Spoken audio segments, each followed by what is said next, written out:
one that can see.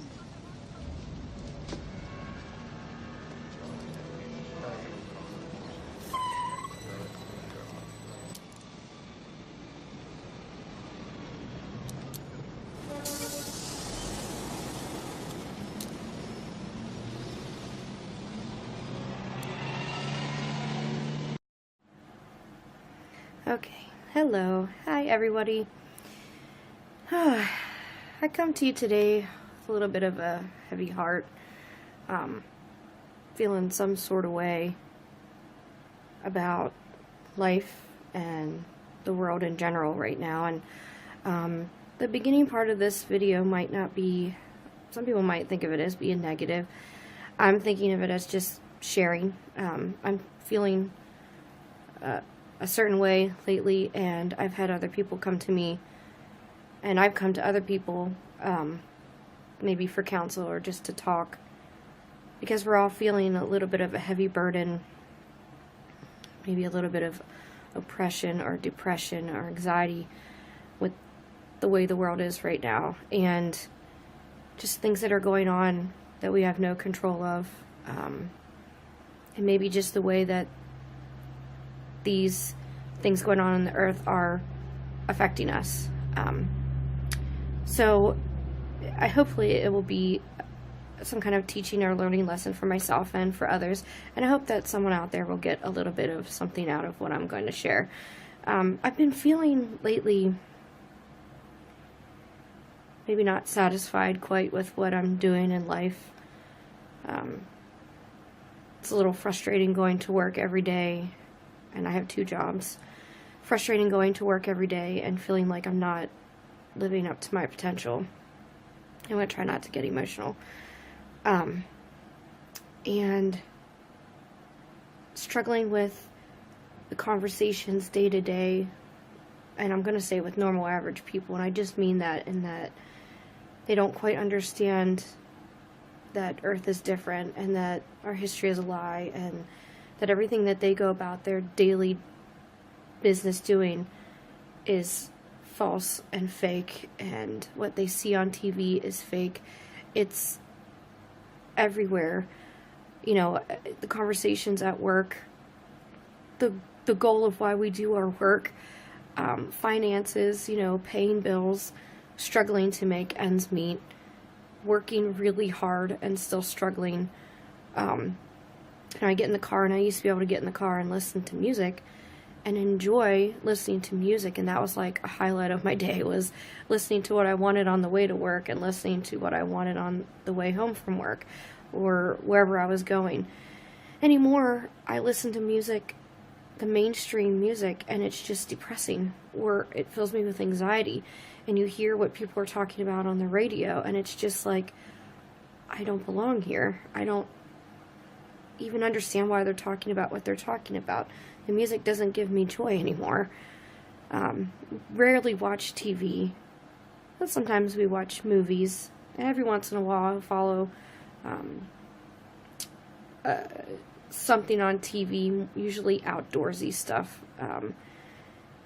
But even so, even if I get like just a little bit of an inkling of what's going on in the world, listening to the politics, commercials about medication, commercials about cancer, commercials about just advertising for all the things that they want you to buy, I know I'm not the only one feeling this way. And I'm just so overwhelmed with all of these things around me that mean nothing. And I feel like I'm not doing what I need to in this world to make it better. Sometimes I feel like I'm spinning my wheels and kind of stuck in a rut. And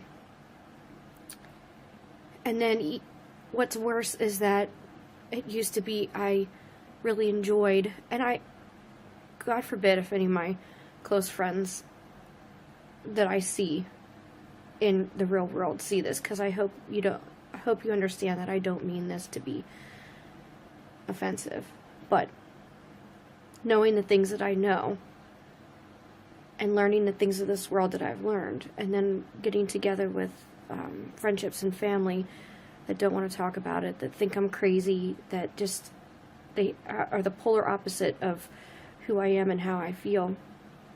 It's so frustrating. And I know I'm not the only one out there that feels this way, that I feel so separated and segregated and lonely. And sometimes it can get overwhelming. Now, I talked about this and how I was feeling, and this is just the tip of the iceberg, because I don't want to get too emotional on here.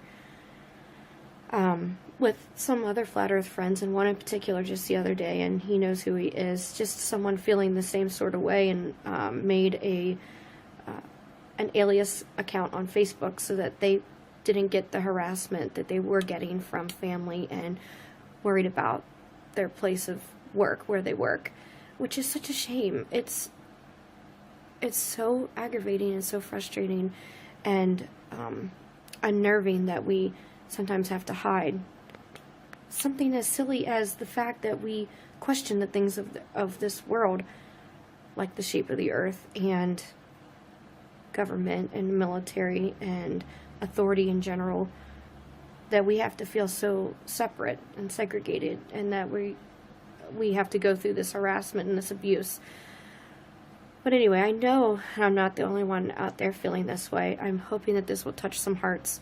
So after talking to a couple other people and people sharing the same thing with me, I feel like lately that there's a storm coming. And I don't mean rain and lightning and thunder. I mean something big is going to change. Something's going to happen. I'm not going to predict or try to throw out there what it could be, because I've heard all different ideas. I don't know what it will be, but I do think that something big is going to change here soon, and I almost am longing for something to change. And I don't want to see people get hurt. Please don't take that the wrong way. I just mean the everyday humdrum of life, and this feeling like I'm in a world of zombies is getting to be too much. With that in mind, we have this extremely interesting, anxiety-filled election coming up. No idea what's going to be happening with all that. I'm concerned for our country, concerned for people in general.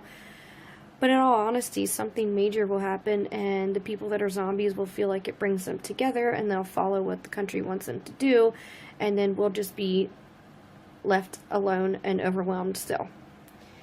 But anyway, to bring this back around, I started thinking, sometimes we think, why am I doing this? Why have I gone down this rabbit hole?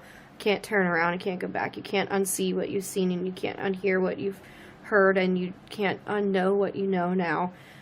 There's no turning back. So in order to keep myself positive, I try to look back as to why I've done this to begin with, and what would give me motivation to keep going. And I thought about getting on here and sharing my backstory.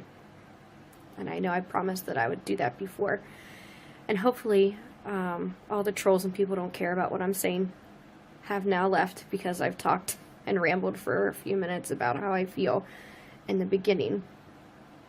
But if you're still listening, I would like to share a little bit about my life and how I got into questioning everything in this earth, and then leading up to how I got into Flat Earth. And I've mentioned this on a couple other videos, but this way it'll just be on this video log.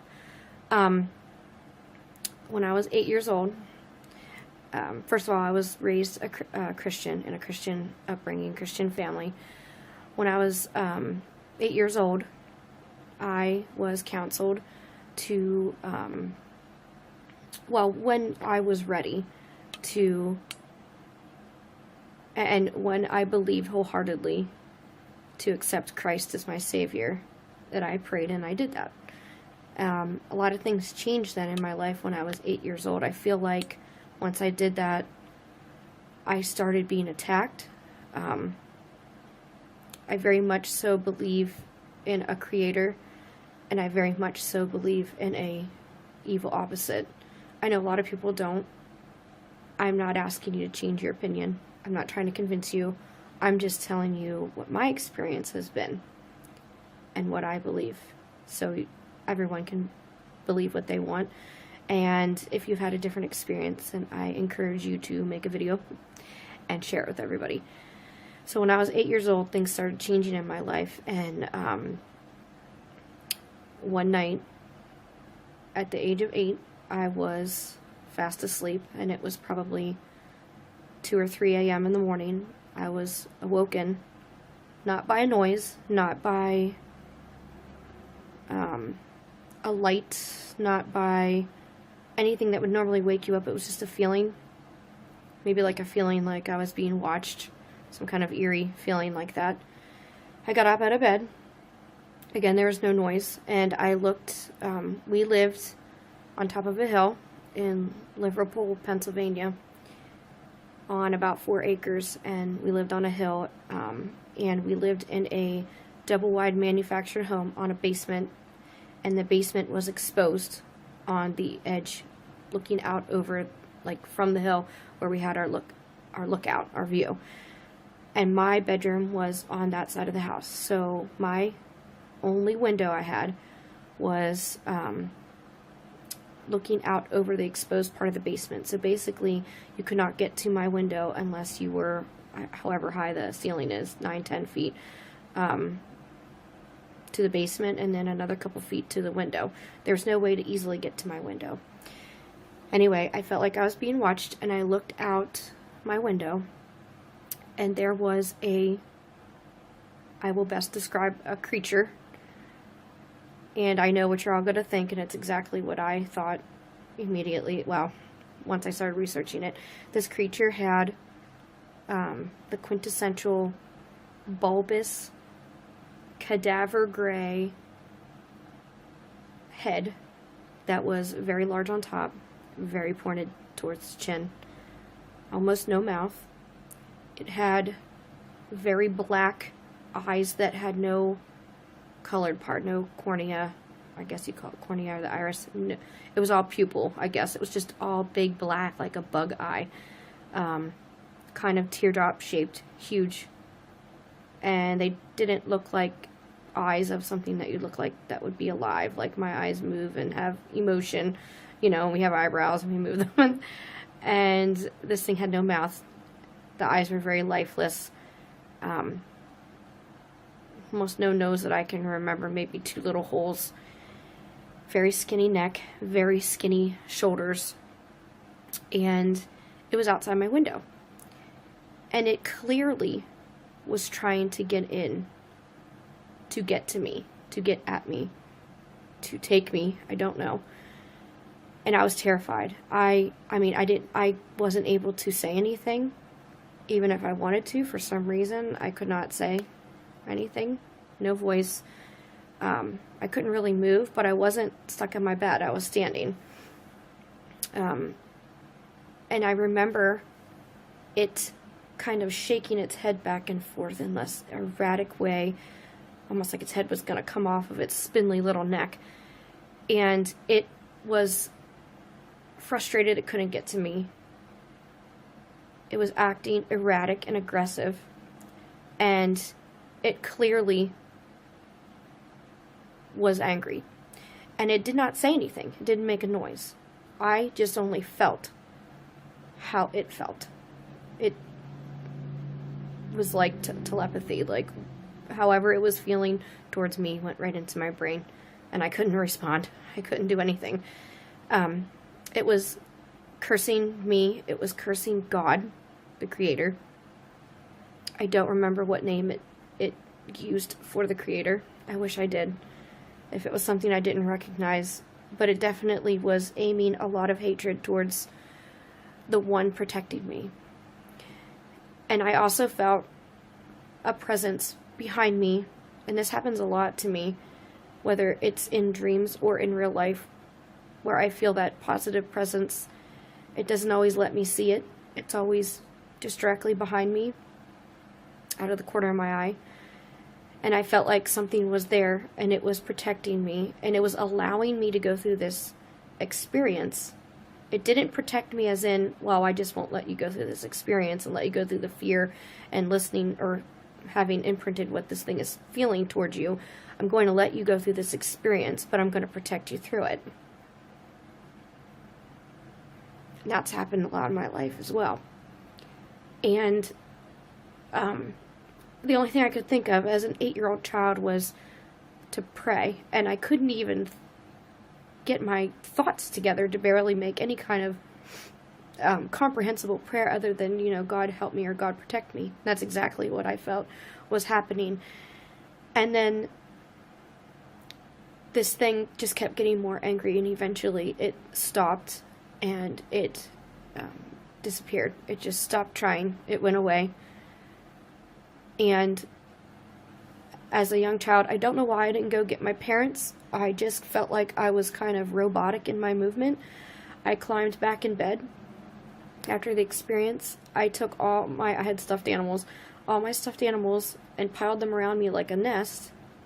I don't remember why. And then I fell back asleep in between them. Now, that was from 8 years old. After that, I started doing immense studies into what I figured out, what these things were. Everyone else on the plane calls them aliens, gray aliens. But I wanted to know why this thing that everyone's saying is from a UFO, from outer space, from another planet, that does abductions. First of all, why didn't it take me? Why couldn't it get inside to bother me? It was stuck on the outside of the house, outside of my window. And I believe that's because I was being protected. And why are we being told they're from space when this thing clearly was telling me that it hated God and hated the Creator? In my mind, tells me that it's something other than just something that was otherworldly. So I did a lot of studies from 8 years old on up to what aliens really are.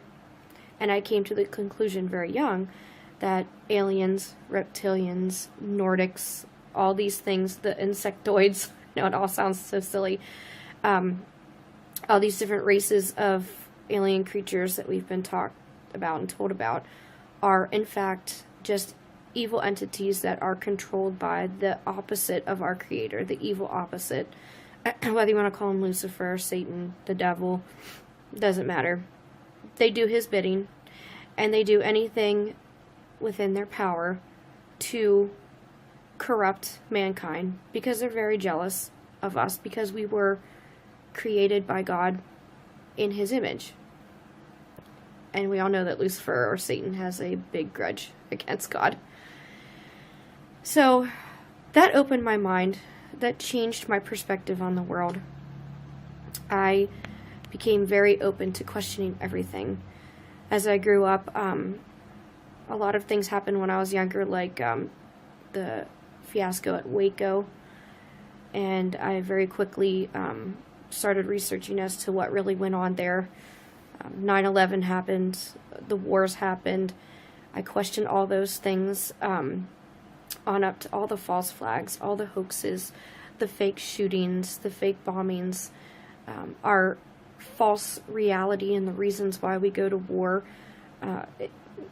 So much is in history is a lie, and I've studied a lot of that for a while. And I got into, I'm trying to think when I started with the flat earth. It was around, I know there's a lot skipped in between there, but a lot of us have gone through a lot of the same eye-opening experiences as far as what we ended up studying that was hoaxes and false history and false realities. It was probably around January, February in 2015. I had been for a long time listener of Clyde Lewis's Ground Zero radio show. And he had all kinds of guests on there. And I remember him saying he was going to have a guest on called Crow 777 or Crow Triple Horn on Facebook. And that he had been doing some odd studies on the moon. And I definitely did not ever agree with my whole life that we went to the moon. Did not make sense to me. I've always questioned the distance to the sun and how in the world we could live on a globe although it wasn't very well known, but I remember questioning these things when I was in school. And then having to be given the quintessential answer and just shake my head and go away and take the tests and regurgitate the answers so I could pass. I always fought my science teachers on evolution.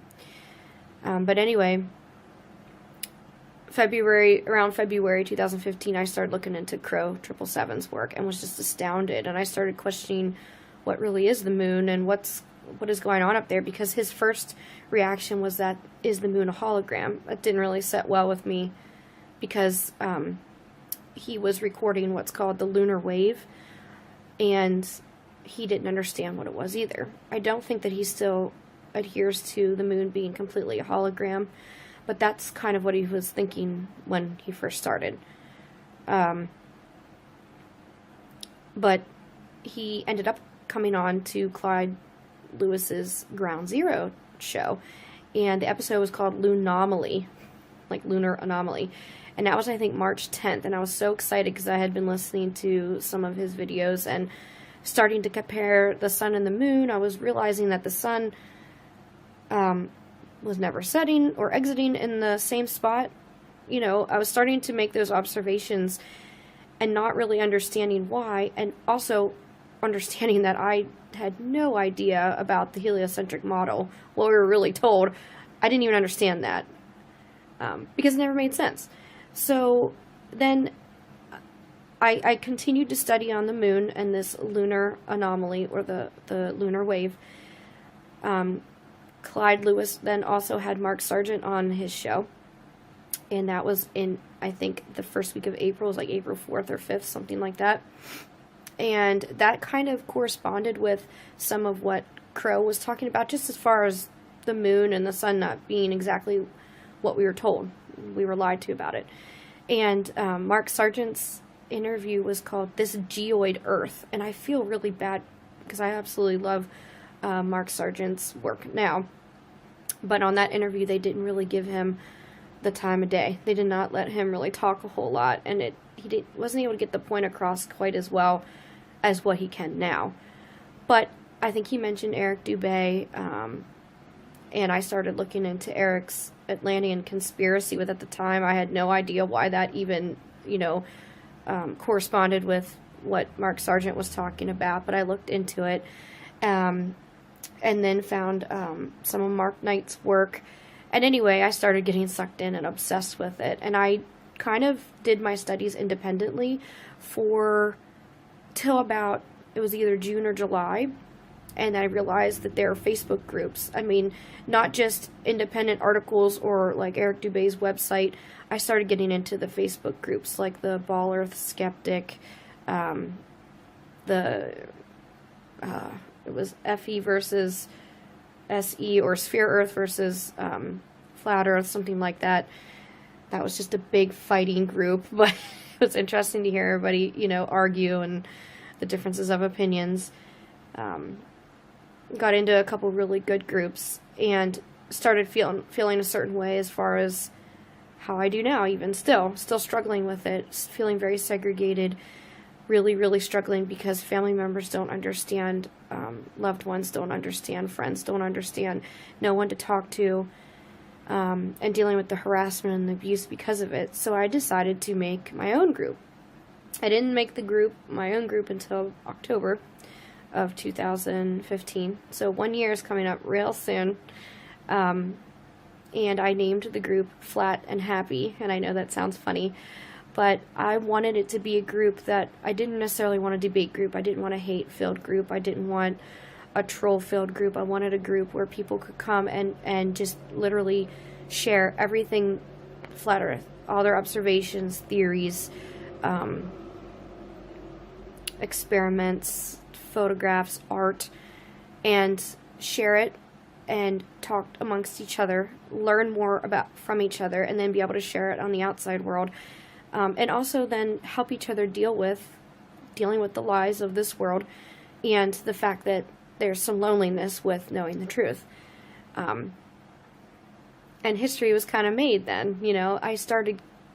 I'm not tooting my own horn, but I thought I did a very good job with adminning And so I got into adminning several other groups, and there's quite a few groups that I help with now, and I absolutely love it. Then I started feeling like I needed to give back just a little more, and I created a YouTube channel, started making content videos, and now I've morphed a little bit more from making content videos to doing these video logs, because I don't really have the ability to edit right now. Kind of working towards getting a laptop where I can do all those sorts of things. Every once in a while I can borrow one, but it's not quite the same. But anyway, here I am now, and even just going over this, my backstory in my head makes me feel a little bit happier. I understand we're all struggling. I want you guys to know that you're not alone. I know I'm not alone. I know we can all share with each other. I know that the struggles that I'm going through right now will just be temporary. I know things are going to change. Whether they change for good or for worse, that we're going to be there for each other. I really thank you guys for listening. If you guys have any questions, contact me. I tried to put as much in here as I could. I didn't expect it to go this long. But like I said before, I like to talk. And I really do enjoy sharing. And thank you again, everyone. Please remember to take away from this what you can. Hopefully it will help.